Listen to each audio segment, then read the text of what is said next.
Moving on, ladies and gentlemen, our next speaker is a global woman, business leader in one of the most complex and demanding sectors, drug delivery systems in pharmaceuticals. It is my privilege to introduce Dr. Satya Vadlamani, the Chairperson and Managing Director of Murli Krishna Pharma Private Limited. Ma'am, can we have you on stage? Dr. Satya Vadlamani has carved a remarkable journey from engineering to enterprise, leading with vision, resilience and innovation. Her pioneering work has not only advanced pharmaceutical technology but has also set new benchmarks in safety, efficacy and accessibility. She stands as a shining example of how women leaders are redefining the future of science and enterprise in India and beyond. Today she will address a topic that will illuminate all of us from engineering to enterprise, a woman leader's journey in pharma innovation. This is a story of courage, innovation and leadership, a journey that inspires and empowers. With great pleasure and admiration, I invite on stage Dr. Satya Vadlamani. Ladies and gentlemen, please welcome her with a big round of applause.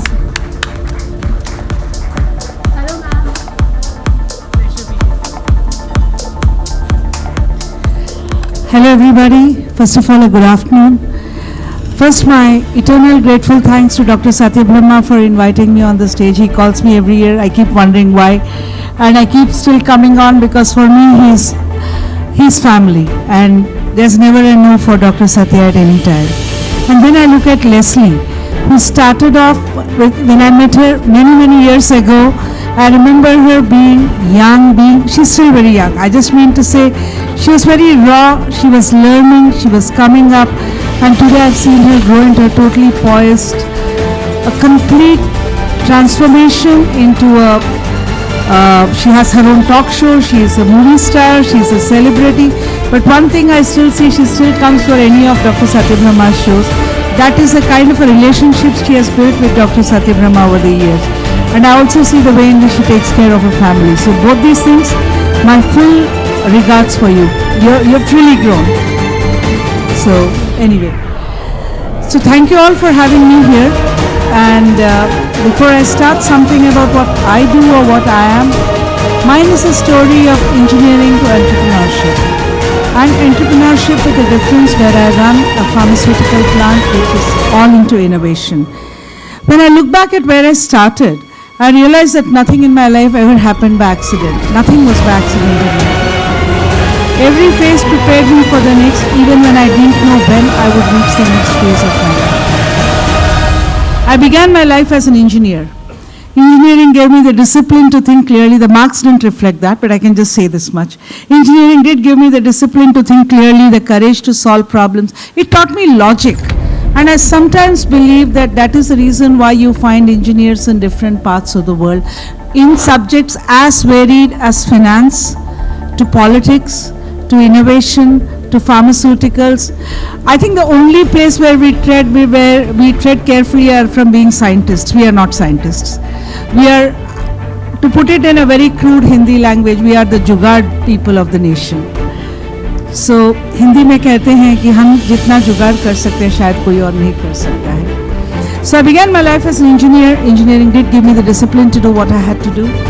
And it actually taught me that every challenge, however complex it is, it can be broken down into smaller bits and pieces. And then you will find a solution. It was the other way around when I studied. My father always taught me that take up a big lesson, break it up into smaller parts, break it into further smaller parts, until you convert it into two-liner or three-liner. Then you will never forget what you have learned from the beginning. And that was how I studied. I grew up in IIT campus. My late father was an emeritus professor with IIT Bombay. And my late mother was an economics teacher. And I learned something from both of them. One was perseverance. Another one was learning never to bend down, never to back. So you need to move forward without hurting people, take people along with you wherever you go, and that's something I learned from them. Now, my engineering had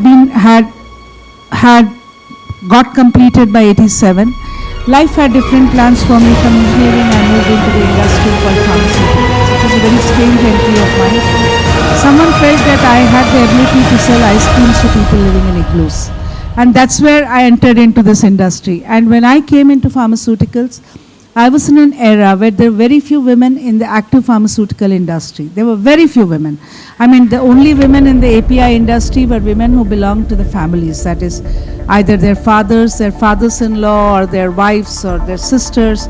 So they belonged to the dynastic families of the industry, but they were not independent people who came into the industry into marketing.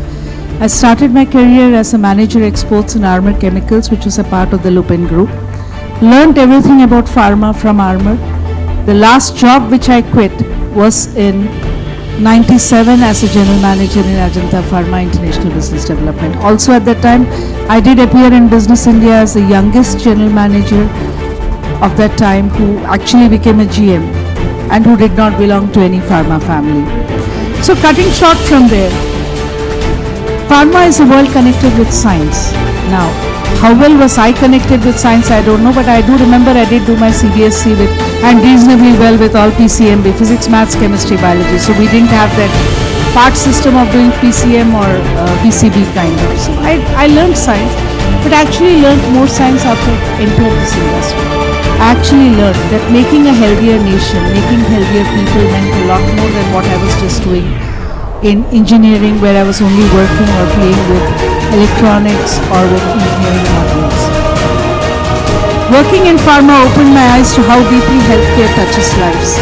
And it was no longer just calculations or designs, it was about patients, therapies, and an innovation that carried human consequences. Whatever you do in pharma, first thing you have to understand, you are dealing with human beings. And when you deal with human lives, whatever you do, whatever little you can do that can make your life better is what is calling for. And that is where my entrepreneurship kicked in. So when we started Murali Krishna Pharma, the idea was very clear. We set up a facility that ensures that toxicity into human beings reduces to a large extent. And that is where we were the first Go Green plant in India. So we ventured into what was termed as pre-finished formulation intermediates. So these were not APIs, we were giving a release profile to the active pharmaceutical ingredients. And at that point of time, the ICH guidelines clearly had up to 5,000 ppm of residual solvents were as an elements in the products. And we knew at that point of time also that if you're going to allow if you're going to add solvents into the APIs into the APIs to create formulations, you're creating a carcinogenic impact for life. And that is where we went the Go Green way, we went the Aqueous way. So the first part that came in with Murali Krishna Pharma as an entrepreneur for me was create an aqueous system. That meant that we would have to work alongside R&D. So research and development became a key factor in everything we did. We had to tweak all formulations for all products that were poorly soluble in aqueous base. Converting them to aqueous base meant that we would have to work alongside the formulation. Use the right kind of excipients which would allow the particular API to be miscible in an aqueous medium. So that is where for us R&D started, and that's where I realized that we were able to touch human lives better. And today I'm proud to say that in India, and the ICH basically has brought down the residual solvent limit to less than 500 ppm. So where was 5,000 ppm in 2004 and where is 500 ppm? It's not different, but we were zero on day one, we are zero even today. So in 2004, with a conviction that was stronger than resources and a determination stronger than certainty, I founded Murali Krishna Pharma. I did not inherit any legacy. I built one. I did not follow a path, I created one. When I say resolve that was stronger than the resources, I still recollect when I spoke to my father for the first time and I said I want to set up something and the cost is going to be somewhere around 2 crores. I still recollect my dad looking at me and saying, do you know how many zeros are there in that? And I said, yeah, I do know. He said, your engineering degree was not great, so I don't believe you know that. Please understand, if I'm your husband and everybody sell everything off, we still cannot afford to pay any bank. But yes, there was a conviction that, and you know, you are at a stage when you believe you can conquer the world. Today, I don't believe I can conquer the world. I believe if I can walk the next step, I'm a good person. I'm able to do it. But at that time you feel you can do a lot of things, and that's when you set up. So entrepreneurship is also blind faith. It's blind faith with very few what I call as safeguard rails put into you. You don't have many safeguard rails in your life. You have to struggle. And unfortunately in India, entrepreneurship is not a subject taught in any Indian institutes of management, and I can clearly state that. If IIM professors knew how to set up industries, they wouldn't be teaching at IIM anymore. Because setting up an industry requires a lot of courage. In India, it is like diving deep sea with no gear. If you come up, people recognize you, and Dr. Satya calls you to come and give a talk out here. If you don't come up, nobody in the world knows you even existed. You're probably somebody who's drowned in the sea or the ocean out there. So it's not an easy thing. I learned over a period of time. I made my own mistakes, and yes, all mistakes have taught me also various things. I've learned that you can make yourself better. So you learn over a period of time how to come out of your mistakes, how to find solutions for what you do. I was very lucky. I had my parents behind me, my husband backed me. My children also went through a lot of trauma because of my crazy desire to set something up. My elder son studied in Bombay. My younger son came and studied in a remote village like Shirur. He was shifted from Mumbai and transported there like some plant and expected to thrive there. He has thrived. Today he has done his PhD from University of Cambridge in pharmacology with autoimmune modulators as being his major subject. But it was not an easy task. Lot in any family where a woman works, and I'm sure Leslie will corroborate with what I'm saying, the family needs to be a supportive system. If the family is not a supportive system, you cannot do anything you want to do. It's very difficult. So Murali Krishna Pharma was born as a company that believed innovation should be accessible, a company that believed India could not only manufacture for the world, but innovate for the world. Now we are a 100% export-oriented unit. Our R&D is approved by DSIR. We began with niche technologies, difficult formulations and challenges that many companies hesitated to take on, but that's exactly where we found confidence. We started focusing on what could be the problems that face people. First problem I see for any person is compliance. You can get 100 products out into the world. If it is for any infection or any virus or anything which is communicable, people do take the medication because they know if they don't take the medication, they can't get up the next morning. But then there are those diseases which are NCDs, or what we call as non-communicable diseases.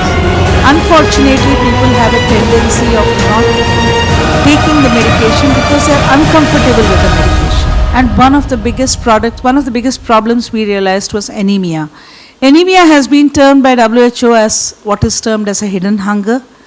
There is an enormous micronutrient deficiency which is there across the world for all the women. If we look at the number of people suffering from anemia, India has 67% women who are suffering from anemia today. 50% of these women die during childbirth.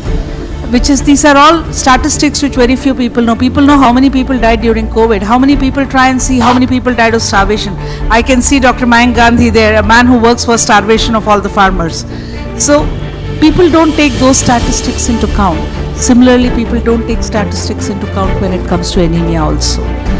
Now, what is the problem with anemia? You have medicines which are offered free of cost at all public health centers. You get iron tablets, you get folate tablets. Why is it that there's still anemia that's widespread? One of the biggest stories there is compliance. Iron products which are there in the market, all the iron products, the biggest problem with them is the first pass metabolism story. They cause gastric irritation, they convert themselves into ferric salts, and this gastric irritation leads to constipation or diarrhea. Now, forget a pregnant woman, even a normal woman doesn't like taking iron supplements. So they don't take it. So when they don't take it and dump it in the dustbin, during pregnancy what tends to happen is your iron levels tend to go down because the baby starts taking the iron from the body. It reaches a stage sometimes that during pregnancy when you go for a test, you realize that your iron levels have dropped beyond a point. The doctor has to give you a injectable version. Infusion has to be given to you of iron. ferric carboxymaltose injection, iron sucrose, iron injection, whole wide range of them. These are not very easy. These injections cause allergies of their own, but they have to be given if a person has to come out of this problem. Similarly, children don't like iron supplements because of the metallic taste, and again the same irritation that occurs within them. So this problem, when it got identified to us, we realized let's look at something that can work in a different way. That comes midway between what we call as the iron that comes in through the oral versus the iron that goes into the injectable. That's where we are the first in the world who have created what is termed as a transdermal solution for iron. So we have a product which hopefully will see the light of the day through CDSCO very shortly, but in the meantime we have also got it out through a cosmeceutical route, so that by January of this coming year we will be launching the product in India. We have already registered the product in some other countries in Africa. So we are moving ahead with the product. The product has a bioavailability between 70 to 80%. We have done all the studies needed, toxicity. The particle size of the product, of the nanoparticles of the product are sized around 300 nanometers, and with the liposomal encapsulation on it, it goes to around 500 to 600 nanometers. The particle size is small enough to go through the stratum corneum without expanding the pores of your skin. Why? The expansion of pores of the skin make a lot of differences. When the skin pore gets expanded, iron has a tendency for microbial infections on the skin. So it should go through the skin, there should be no residue left on the skin, and only then it will work. So this is about one, and this is where I come from. So we are able to do something where we work within RDA dosage. Our products are all within RDA dosage, nothing goes above RDA. So when we go as per RDA dosage, we provide products that give a solution for a problem as major as anemia. I think we are doing something. I guess we are doing something. So over the years, MKP has grown from a vision into a respected organization with strong technological pillars. Platform technologies include technologies in pellets, which are in microsuspension, in nanosuspensions, in nano-encapsulations, liposomal encapsulations. So we specialize in all this. This is where we come from, and we are not a very big company if you look at it financially. Whatever we have done from our own sources. We have not tried to move ahead to take too much money from outside for all this. But yeah, we have managed to do a lot of development, and I think that development is probably what differentiates us from the rest of the world, and that's where we come from. We have also working on creating nanosuspensions for soft mist inhalation in corticosteroids. Now the world knows soft mist inhalation through products like Respimat, which is a BI product. Now BI has also not worked on any corticosteroid, they have worked on the non-corticosteroid. So what we have done, we have worked on BCS class 2 kind of products, and we have been able to actually create a nanosuspension of less than 100 nanometers. We have a device that doesn't infringe on the BI device. So we respect patents. We do not walk away from patents. We do not turn a blind eye and say, okay, this is just a process variation we are doing or just a tweaking. So we work on our own patents. We work on our own developments. Specialized in DPIs and Respule formulations, again using the nanosuspension route. Transdermal liposomal premixes that support government-driven mother and child health programs. Complex products like budesonide as an SMI. A proven capability in niche finished dosage forms trusted by partners globally. That's what MKPPL is all about. We built a reputation not on size but on depth of expertise, not on noise but on consistent scientific excellence. We remain true to our identity, an innovation-driven, patient-focused, science-led organization. The entrepreneurial journey, entrepreneurship did not come with instructions, it came with challenges for me. There were days of uncertainties, nights which were sleepless, nights when every time I felt, is it time for me to back down? But I don't know, the morning sun always gave me hope and told me it's time to go on, you can't walk back. You can't move back on decisions, because today when you have people of at least 250 in number who work for you, you're currently supporting 1,000 families. I mean, 250 families equal to minimum 1,000 people. So do you have a right to walk back just because you're scared about things? There were many times in my life where I felt I should walk out of it. When my father passed away, I thought I should do it. Then somebody told me, you have no business doing it. And That person only came once in my life. He never met me again. He's a big entrepreneur on his own. I don't know. He just called me up, met me. He said, your Facebook posts are showing that you want to get out of this. You have no business to it. Do you think your father would be very happy that you walked out? Would he be proud of you? And that's what put me back. Again, same happened when my mother passed away. But each time I'm trying to understand, trying to see that life does not end, life goes on. And as I said, when I started, I probably felt I could move the entire world. Today, I don't believe I can move the world, but I definitely believe that I can make a small difference to the world we live in. And if I can do that, I think I'm doing my job quite well. I always say, engineering taught me how to solve problems, pharma taught me why they must be solved, and entrepreneurship taught me who I am. So that is what I am. Today when I look at Murali Krishna Pharma, I do not see a journey, I do not see a company, I see a journey of resilience that has come in for me. I see teams who grew with me, technologies that were born in our labs, and partnerships that span the world. From engineering to pharmaceuticals to entrepreneurship, my story is a reminder that you don't wait for the perfect moment. You create the moment that becomes perfect for you. You create your world, nobody creates it for you. So, journey is still unfolding. Starting as an engineer, grew into pharmaceuticals, transformed to entrepreneurship. Today I stand as a believer in innovation, in courage, in persistence, and in the power of one idea to change countless lives. This is my story, my journey, my words. Thank you very much. Jai Hind, Jai Maharashtra. And thank you, Dr. Satya.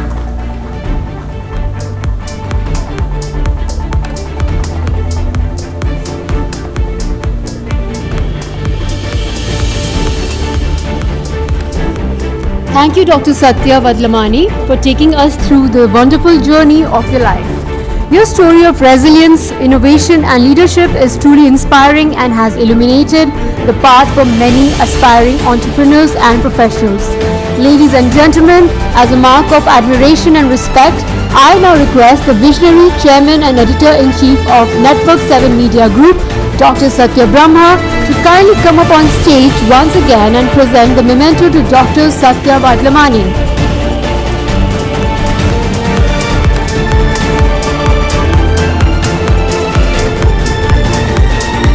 Sir, your voice. We want your voice to be audible. Am I audible now? Yes. So I would like to compliment Dr. Satya Vadlamani, the CMD of Murali Krishna Pharma Private Limited, for paying tribute to the departed soul and mother for writing this book. And I believe this book will soon be available in Amazon and other platforms. So, And at airports. so after some time, so I'll call Padma Shri Dr. Mukesh Batra to formally inaugurate it. Right now, there is This memento is a symbol of our heartfelt appreciation for her pioneering contributions Please to the come. pharmaceutical industry and her inspiring journey as a woman leader in innovation. You got.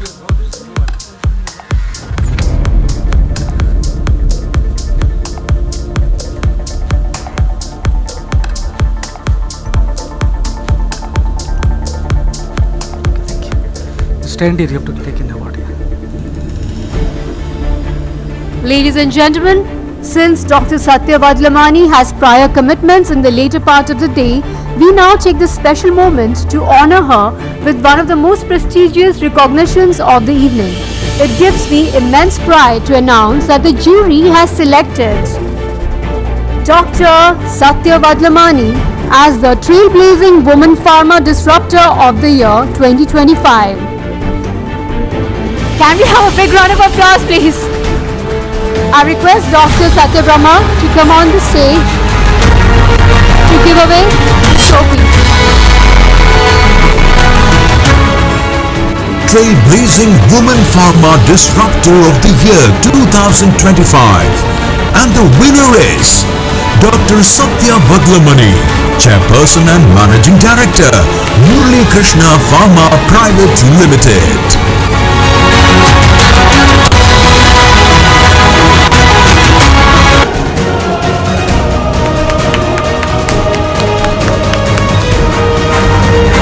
The stage to confer the award to Dr. Satya Vadlamani.